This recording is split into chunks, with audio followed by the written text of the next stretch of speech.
അറിയില്ല. Natural chemical എന്ന് പറയാം. പക്ഷേ പുകയില സാധനങ്ങൾ എന്ന് പറയുന്നത് ടൊബാക്കോ പ്രൊഡക്ട്സ്,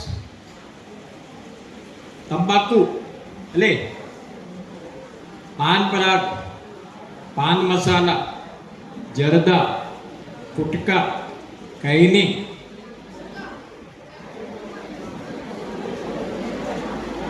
ആൻസ്, ഇവയെല്ലാം പുകയില സാധനങ്ങളാണ്. കഴിക്കാൻ പാടില്ല, സർക്കാർ നിരോധിച്ചിട്ടുണ്ട്. അതറിഞ്ഞോ? ഒരു നിയമമുണ്ട്, കോട്ട്പ ആക്ട്, COPTA,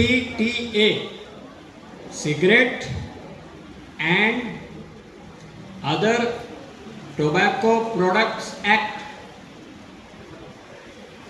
സാധാരണ രീതിയിൽ തങ്ങളുടെ സ്കൂളിൻ്റെ അടുത്തുള്ള തട്ടക്കടയിൽ കുട്ടികൾ അവിടെ പോയി ഇത് കഴിക്കാറുണ്ട്. കഴിച്ചാൽ പോലീസ് പിടിച്ചാൽ ജയിലിൽ പോകേണ്ടി വരും. അത് അറിഞ്ഞോ? ലഹരി വസ്തുക്കൾ നിയന്ത്രിക്കാൻ വേറെ ഒരു നിയമമുണ്ട്. പേരറിയാമോ? എരിമണി തമിഴ് സംസാരിക്കേണ്ട. Don't talk to each other, talk to me. Class കഴിഞ്ഞിട്ട് ഐ വിൽ ഗിവ്, താങ്കളെ സമയം തരാം ചോദ്യം ചോദിക്കാം. റൈറ്റ്? അതാണ് ടൊബാക്കോ പ്രൊഡക്ട്സ്, പുകയില സാധനം.